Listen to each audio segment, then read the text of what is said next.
পাথরের হয়ে গেছে নাকি? কতবার গলা ফাটিয়ে বলেছি যে তোর ওই ছেঁড়া ন্যাকড়া নোংরা জল আমার সীমানার দিকে ফেলবি না। দেখ তোর এই নোংরা ঘরের আবর্জনা আমার পবিত্র উঠোনের মাটিকে কেমন অপবিত্র করে দিচ্ছে। তুই আর তোর মা কি কখনোই শুধরাবি না? তোর মা আমার বাবার জীবন নরক বানিয়েছে, আর এখন তুই আমার শ্বশুর বাড়িতে এসে আমার চোখের কাঁটা হয়ে বিঁধছিস। দিদি, সকালের সূর্য এখনো ঠিকমতো ওঠেনি আর তুমি বিশ্ব গড়ানো শুরু করে দিলে। আমি তো জল নর্দমার দিকেই ফেলেছিলাম, কিন্তু এই জায়গাটা ঢালু, একটু জল এদিকে গড়িয়ে এলেটাতে আমার কি দোষ দিদি? মা মারা গেছে, যুগ পেরিয়ে গেল, বাবাও চলে গেছে, এখন তো আমরা দুজনই একে অপরের শেষ সম্বল। তুমি কেন প্রতি মুহূর্তে আমাকে এমন নিচু করে দেখাও? তোমার কি নিজের এই ছোট বোনের ছেঁড়া শাড়ি আর শুকনো মুখ দেখে একটুও দয়া হয় না? দয়া? আর সেটাও তোর উপর? তুই আমার বোন নস, তুই আমার সুখের পথের সবচেয়ে বড় কাঁটা। তোর শাশুড়ি মুখের জোরে আমার শাশুড়ির এই দামি জমির একটা কোণ দখল করে নিয়েছে, আর তার উপর এই কুৎসিত মাটির কোণে ঘর বানিয়েছে। আমি তো সেই দিনের অপেক্ষায় আছি যেদিন আইনের বুলডোজার এখানে চলবে আর তোকে সবার সামনে এই বাড়ি থেকে ধাক্কা মেরে বের করে দেবে। দিদি, তুমি এমন নিষ্ঠুর কথা কিভাবে বলতে পারো? আমার স্বামী কাল সারা রাত ঘরে ফেরেনি, ঘরে এক দানা চাল নেই, আমি কাল থেকে এক ফোঁটা জল খেয়ে বেঁচে আছি। তুমি কি সত্যিই চাও আমি এই বাড়ি থেকে পথে গিয়ে দাঁড়াই? আমার যে এই মাথা গোজার ঠাঁইটুকু ছাড়া আর কিছুই নেই দিদি। তোর ওই মাতাল স্বামী জুয়া খেলে সব ওড়াবে, আর তার দায়ভার কি আমি নেব? যা, তোর ওই স্বামীর জন্য দুবেলার রুটির জোগাড় কর। আমার উঠোনে দাঁড়িয়ে তোর এই অপয়া মুখখানা আমাকে দেখাস না। তোর কান্নাকাটি আমার একদম সহ্য হয় না।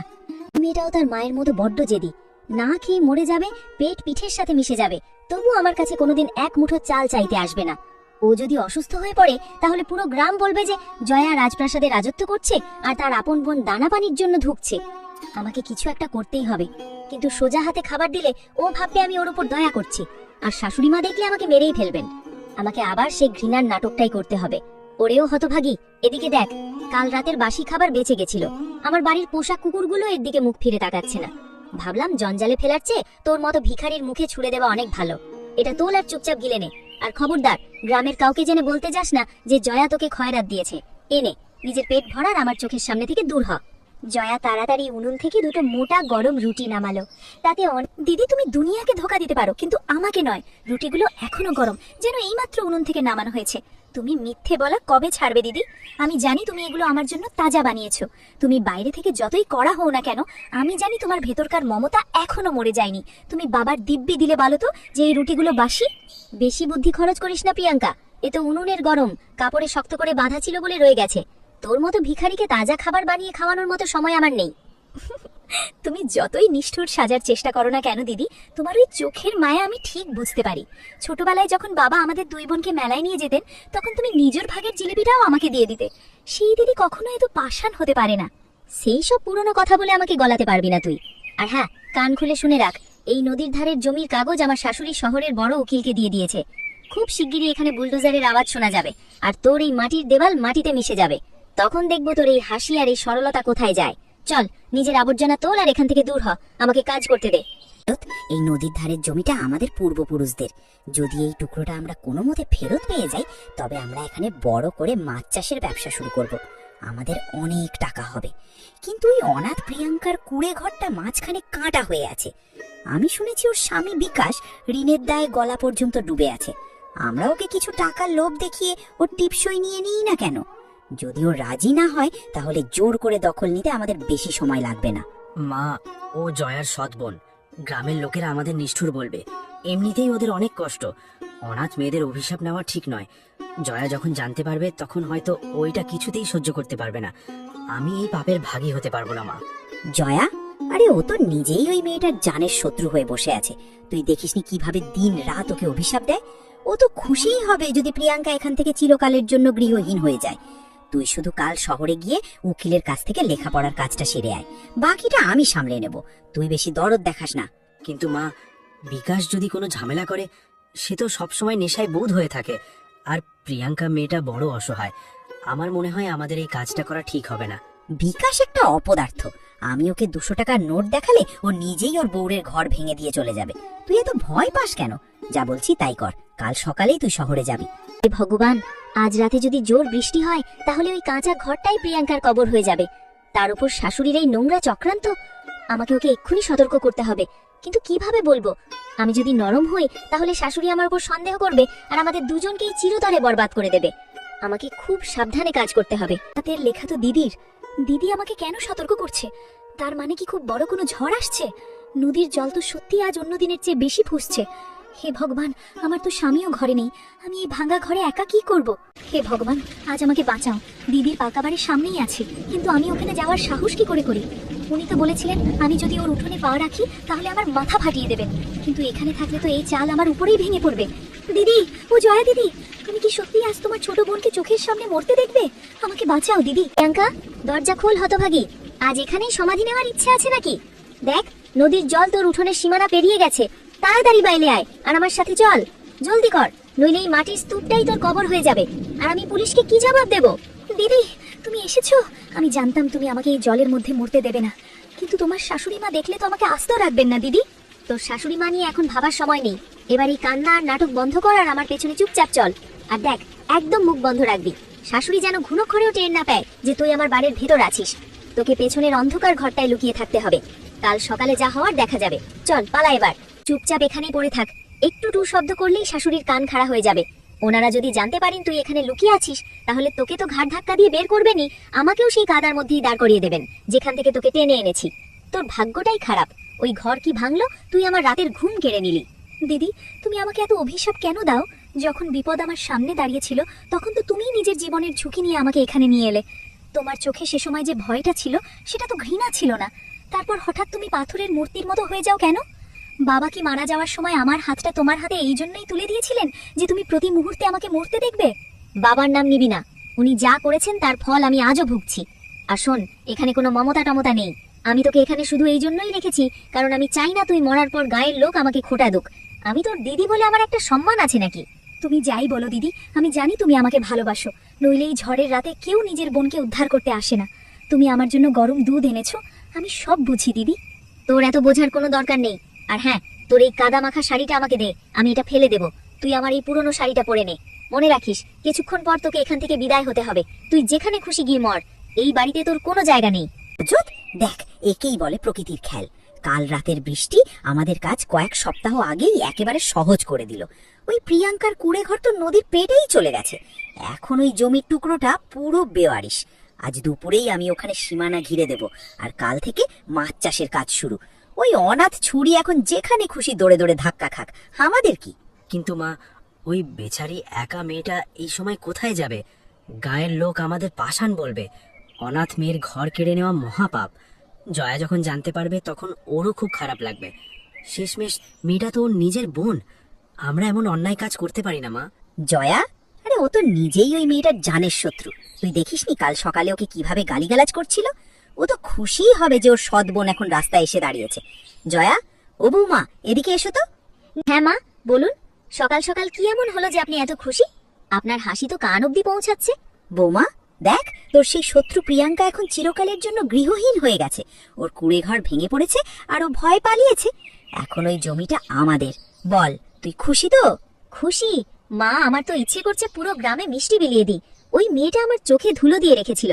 ভালোই হয়েছে, প্রকৃতি ওর অহংকার ভেঙে দিয়েছে। কিন্তু মা, ওই জমি তো এখনো কাগজপত্রে ওরই নামে। আমরা যদি এখন সোজা দখল নিই তাহলে গ্রামের পঞ্চায়েত আমাদের ঘেরাও করবে। আমরা বরং ওকে কোনো বাহানায় শহরের ধর্মশালায় পাঠিয়ে দিই আর পেছন থেকে কাগজে ওর টিকসই করিয়ে নিই। বাহ, বৌমা তো দেখছি দারুণ চালাক। আমি ভেবেছিলাম বোন হিসেবে হয়তো একটু কাঁদবে, কিন্তু তুমি তো আমার থেকেও 2 কদম এগিয়ে। ঠিক আছে, তুমি যা বলবে তাই হবে। কিন্তু এই ছুরিটা আছে কোথায়?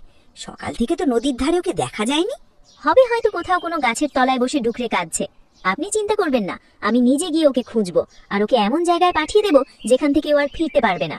আপনি শুধু কাগজগুলো তৈরি রাখুন। শোন প্রিয়াঙ্কা, শাশুড়ির মনে হয় সন্দেহ হয়েছে। উনি আজই ওই জমিতে দখল নিতে চলেছেন আর তোকে চিরতরে এখান থেকে সরিয়ে দেওয়ার পরিকল্পনা করছেন। তোকে এক্ষুনি পালাতে হবে। এনে, এগুলো আমার বিয়ের কিছু গয়না আর এই সামান্য কিছু টাকা। তুই চুপি চুপি পেছনের রাস্তা দিয়ে বেরিয়ে যা আর পাশের গ্রামে যে আমাদের পিসি থাকেন তার কাছে চলে যা। ওখানে তুই নিরাপদে থাকবি। তুই যদি এখানে থাকিস তাহলে শাশুড়ি তোর সাথে কি করবে তা কেউ জানে না। দিদি, আমি কোথাও যাব না। তুমি আমাকে তাড়িয়ে দিচ্ছ কেন? তুমিও কি ওনাদের সাথে মিলে গেছো? এই গয়নাগুলো তুমি আমায় কেন দিচ্ছ? এগুলো তো তোমার সিথির সিঁদুরের চিহ্ন। আমি নিজের জমি ছাড়বো না, ওটা আমার বাবার শেষ স্মৃতি। ওই জমি বাবা আমাকে কিনে দিয়েছিলেন। প্রাণ চলে যায় যাবে, কিন্তু আমি ওখান থেকে নড়বো না। পাগল হোস না, ওই মাটির টুকরোর চেয়ে তোর জীবনের দাম অনেক বেশি। তুই মরে গেলে আমি কার সাথে লড়বো? কার বাহানায় নিজের রাগ মেটাবো? তুই বুঝছিস না কেন? এসব আমি তোকে বাঁচানোর জন্যই করছি। শাশুড়ি অনেক ক্ষমতাবান, উনি তোকে শেষ করে দেবেন। যা এখান থেকে, আর খবরদার পেছন ফিরে তাকাবি না। পালা প্রিয়াঙ্কা। দিদি, তুমি আমাকে বাঁচানোর জন্য নিজের শেষ সম্বল গয়নাগুলো দিয়ে দিচ্ছ। আমি এই গয়নাগুলো নিয়ে যেতে পারবো না দিদি, তুমি এগুলো তোমার কাছেই রাখো। আমি তোকে যা বলছি তুই তাই কর। তুই যদি ধরা পড়িস তবে আমার শাশুড়ি আমাকেও বাড়ি থেকে ঘাড় ধাক্কা দিয়ে বের করে দেবে। তুই কি চাস আমার সংসার ভেঙে যাক? যদি না চাস তবে এই মুহূর্তেই এখান থেকে দূর হয়ে যা। ভগবান, আমাকে ক্ষমা করো। আমি আমার ছোট বোনকে কত খারাপ কথা বলেছি, ওকে বদনাম করেছি আর ঘর থেকে বের করে দিয়েছি। কিন্তু আমি যদি এমনটা না করতাম তাহলে শাশুড়ি ওকে এখানেই শেষ করে দিতেন। এখন অন্তত ও নিরাপদে তো থাকবে। আমাকে এখন নিজেকে আরো বেশি নিষ্ঠুর হিসেবে দেখাতে হবে, যাতে শাশুড়ি আমার উপর সন্দেহ না করেন। আমার এই ঘৃণাকে তিক্ততার নিচেই কবর দিতে হবে। দেখো গ্রামবাসীরা, এই জমি এখন বেওয়ারিশ। ওই প্রিয়াঙ্কা ভয়ে পালিয়ে গেছে। এখন আমি এখানে মন্দির বানাবো নাকি মাছ চাষ করব, সেটা আমার মর্জি। কারোর কোনো আপত্তি আছে? কিন্তু গিন্নিমা, ওই অনাথ মেয়েটা কোথায় গেল? বেচারির ঘর ভেঙে গেল। অন্তত ওকে মাথা গোজার একটু জায়গা তো দিতেন। আপনি তো ওর অধিকার কেড়ে নিচ্ছেন। এটা কিন্তু ঈশ্বরের চোখে ঘোর অন্যায় হচ্ছে। অধিকার? কিসের অধিকার? জয়া, বৌমা, তুমিই বলো, এই জমি কি আমাদের নয়? তুমি তো ওর আপন বোনের মতো। তুমিই বলো গ্রামবাসীদের সামনে যে আসল ঘটনাটা কি। হ্যাঁ, একদম, এই জমি আমাদের। প্রিয়াঙ্কা তো চোর, ও আমার গয়না নিয়ে পালিয়েছে। ও আমার ঘরে চুপি চুপি ঢুকে সকালে আমার সিন্দুক সাফ করে চম্পট দিয়েছে। এখনো আর কোনোদিন গ্রামে মুখ দেখাবে না। মা, আপনি নির্দ্বিধায় এখানে আপনার সীমানা ঠিক করুন। এখন এখানে ওই সৎ বোনর কোনো চিহ্ন থাকা উচিত নয়। আর ওই ওর স্বামী, সে তো জানি না কোথায় কোথায় পড়ে থাকে। কি বলছো জয়া? প্রিয়াঙ্কা তো খুব শান্ত আর ভালো মেয়ে ছিল। সে তোমার গয়না চুরি করবে? আমরা তো বিশ্বাসই করতে পারছি না। গরিব মানুষের রূপ অনেক হয় কাকা। আপনারা যা দেখেছেন তা শুধু ওর নিরীহ চেহারা। ওর ভেতরে যে চোর লুকিয়েছিল তা তো আজ সকালে আমি নিজের চোখে দেখলাম। আপনারা বেশি দরদ দেখাবেন না। কোথায় আমার কুড়ে ঘর? কোথায় আমার জমি? ও গিন্নিমা, তুমি আমার বউকে কোথায় লুকিয়ে রেখেছো? আমি তোমাকে ছাড়বো না। জয়া, তুই বড় বোন সাজিস না। তুই আমার প্রিয়াঙ্কাকে কোথাও বেচে দিয়েছিস। আমি পঞ্চায়েত ডাকবো। জয়া বাইরে বেরিয়ে এলো, কিন্তু তার মুখে কোনো ভয় ছিল না, বরং একটা নতুন জেদ ছিল। সে জানতো এখন বিকাশকে ঘুঁটি বানিয়ে সে তার বোনের জমি ফেরত পাওয়াতে পারে। চুপ কর মাতাল, তোর এত সাহস কি করে হলো আমার বাড়ির সামনে দাঁড়িয়ে আমাদের হুমকি দেওয়ার? তোর বউ পালিয়ে গেছে কারণ তুই একটা অপদার্থ। যদি তোর নিজের জমি ফেরত চায় তাহলে যা আর পঞ্চায়েতের সামনে আমার শাশুড়ির বিরুদ্ধে সাক্ষ্য দে যে উনি তোকে ভয় দেখিয়েছিলেন জমি ছাড়ার। তুই যদি এমনটা করিস তাহলে আমি তোকে এমন টাকা দেব যা দিয়ে তুই তোর নতুন জীবন শুরু করতে পারবি। বল, তুই কি নিজের বউয়ের জন্য এটুকু করতে পারবি? তুমি আমাকে টাকা দেবে আর জমিটাও ফেরত পাবো, কিন্তু তুমি তো প্রিয়াঙ্কাকে ঘৃণা করো। তাহলে আমাকে এসব করতে বলছো কেন? আমার ঘৃণার কারণ তোকে বুঝতে হবে না। তুই শুধু তোর কাজটা করবি। কাল সকালে পঞ্চায়েত বসবে, সেখানে গিয়ে তুই শাশুড়ির আসল চেহারাটা তুলে ধরবি। পারবি তো? প্রধান মশাই, আপনি ওই মাতালের কথায় কান দিলেন? দিয়ে লোকটা এটাই জানে না যে সূর্য কোন দিকে ওঠে, সে আমার উপর দোষ চাপাচ্ছে। প্রিয়াঙ্কা চোর, এ কথা আমি নয়, বরং তার নিজের দিদি জয়া বলেছে। জয়া, যে আমার পুত্রবধূ আর ওই মেয়েটার বড় বোনও। এক বোন কি বিনা কারণে নিজের বোনকে চোর বলবে? জয়া, ও বৌমা, সামনে এসো আর এই গোটা পঞ্চায়েতের সামনে সত্যিটা বলে দাও, যাতে এই মাতালের মুখ চিরকালের জন্য বন্ধ হয়ে যায়। হ্যাঁ প্রধান মশাই, শাশুড়িমা একদম ঠিক বলছেন। প্রিয়াঙ্কা শুধু আমার সৎ বোনই নয়, বরং একজন ধুরন্ধর চোরও। সে আমার বিশ্বাসের গলা টিপে মেরেছে। যেদিন রাতে ওর পুনে ঘর ভেঙে পড়ে সেদিন রাতেই ও চুপি চুপি আমার ঘরে ঢোকে আর আমার বিয়ের গয়না আর রজতের জমানো সব উপার্জনের ওপর হাত সাফ করে পালিয়ে যায়। এই বিকাশ কি সাক্ষ্য দেবে? সে তো নিজেই নিজের বউয়ের গয়না বেচে মদ খায়। প্রধান মশাই, আমার বোন এখন আর এই গ্রামের যোগ্য নেই, আর এই জমি এখন শাশুড়ির, কারণ প্রিয়াঙ্কা এর বদলে আমার থেকে গয়না নিয়েছে। দেখুন গিন্নিমা, আমরা আপনাদের এখানে এই জন্যই ডেকেছি, কারণ বিকাশ আপনাদের বিরুদ্ধে গুরুতর অভিযোগ এনেছে। বিকাশের বক্তব্য, আপনি ওর কুড়ে ঘর ভেঙে পড়ার সুযোগ নিয়ে ওর স্ত্রী প্রিয়াঙ্কাকে ভয় দেখিয়ে গ্রাম থেকে তাড়িয়ে দিয়েছেন, যাতে আপনি ওই নদীর ধারের জমিটা দখল করতে পারেন। গ্রামের লোকেরাও ফিসফাস করছে যে জয়া বৌমা নিজের বোনের ওপর চুরির মিথ্যে অপবাদ দিয়েছে। আপনি নিজের সাফাইতে কি বলতে চান? চুপ কর ছোট জাতের লোক, আমার বৌমার নামে মিথ্যে অপবাদ দিস? বৌমা, তুই ভেতরে যা, এই মাতালের বকবক শোনার কোনো দরকার নেই। প্রধান মশাই, ফয়সালা করুন। জমি আমাদের আর প্রিয়াঙ্কা একজন অপরাধী। মশাই, বিচার এখনো শেষ হয়নি। শাশুড়িমা, আপনি অনেক বড় খেলোয়াড়, কিন্তু আপনি ভুলে গেছেন যে একজন নারী নিজের মমতার জন্য নিজের প্রাণ দিতে পারে, ঠিক সেরকমই নিজের বোনের জন্য নিজের সম্মানও বিসর্জন দিতে পারে। প্রধান মশাই, আমি এতক্ষণ যা বলেছি তার সবটাই মিথ্যে ছিল। প্রিয়াঙ্কা কোনো চুরি করেনি। ওই গয়না আমি নিজে নিজের হাতে ওকে দিয়েছিলাম, যাতে ও এই গ্রামের জল্লাদদের হাত থেকে অনেক দূরে নিজের প্রাণ বাঁচাতে পারে। কি আজে বাজে বকছিস? হুঁশ আছে তো? তুই কি পাগল হয়ে গেলি? আমি নিজের সম্মানের পরোয়া করিনি, শুধু নিজের বোনের মাথার ছাদ বাঁচানোর জন্য। এই দেখুন প্রধান মশাই, এই সেই কাগজ যাতে শাশুড়িমা প্রতারণা করে প্রিয়াঙ্কার টিপসই নেওয়ার চক্রান্ত করেছিলেন। এই মোহর শাশুড়ি মায়ের, যেটা আমি কাল রাতে ওনার সিন্দুক থেকে চুরি করেছি। এই জমি প্রিয়াঙ্কার, আর চিরকাল ওরই থাকবে। বিকাশ মাতাল হতে পারে, কিন্তু সে প্রিয়াঙ্কার স্মৃতির সিঁদুর। শাশুড়িমা, আপনি এক অনাথ মেয়ের ঘর কেড়ে নেওয়ার চেষ্টা করেছিলেন। আজ আমি আপনার এই মুখোশ গোটা গ্রামের সামনে খুলে দিলাম। জয়া, আমাকে ক্ষমা করে দিস।